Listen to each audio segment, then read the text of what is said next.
ମୁଁ ଯେତେବେଳେ 2019 ମୁଁ ବିଜୁ ଯୁବ जनता दल सभापति थी आम पंचायत रे।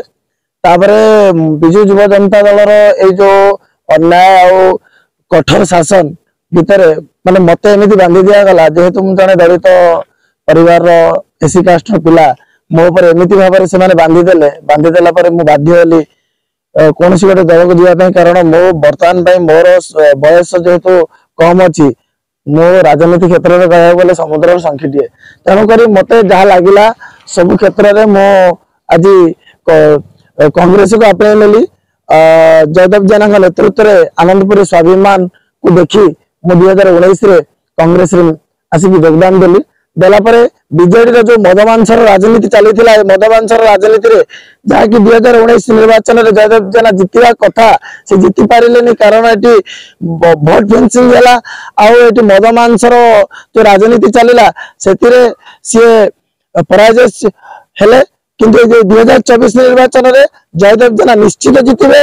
कांग्रेस आनंदपुर निर्वाचन मंडल रे आसीबो। बीजेडी जो बिजु जनता दल जो शासन करुची एटी जयदेव जेना कॉलेज करिसेंती, जयदेव जेना स्कूल करिसेंती, जयदेव जेना एटी पिकनिक स्पॉट करिसेंती किंतु जयदेव जेना स्कूल कला पर भी एटी स्कूल में जने टीचर ना बाहर रंग दिया जाउची। अरे भाई बगीचा जदि लगेबी बाड़ न देकी फूल गछ लगेबी सेंड पसिकी खाइबाटा निश्चित अछि।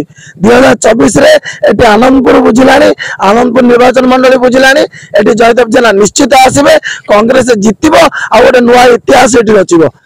एटी वर्तमान जयदेव बाबू 1 नंबर अछंदी। जयदेव बाबू को भोट देवार कारण होउची कांग्रेस पीरियड जो स्कूल कॉलेज जो जहाँ होता एमाने से स्कूल मास्टर मान को अन्य जगह को पढ़े दौरान। गोटे स्कूल जब 5टा श्रेणी अच्छी से गोटे मास्टर अच्छी पिला तो शिक्षा पाइबेनी ये आगू को बढ़िया देश कौन भद्रकर करंजिया जो रास्ता होता जयदेव बाबू आनी आने जो 25 वर्ष भर जी शासन रही चांदा नहीं से रास्ता को अधपंदरिया कर छाड़े। यही इलेक्शन आसुली वर्ष है ये गाड़ी घोड़ा चलुँच ना लोक मैंने बहुत गाड़ी चपा दल मरी तेणुक बीजेडी सरकार हारीज लोक मैंने भल भाव जान एम किसी करना खाली खाइबार व्यवस्था कर टाउटर लगे एथर जयदेव बाबू 100 जीतवा हिसाब हो जाए।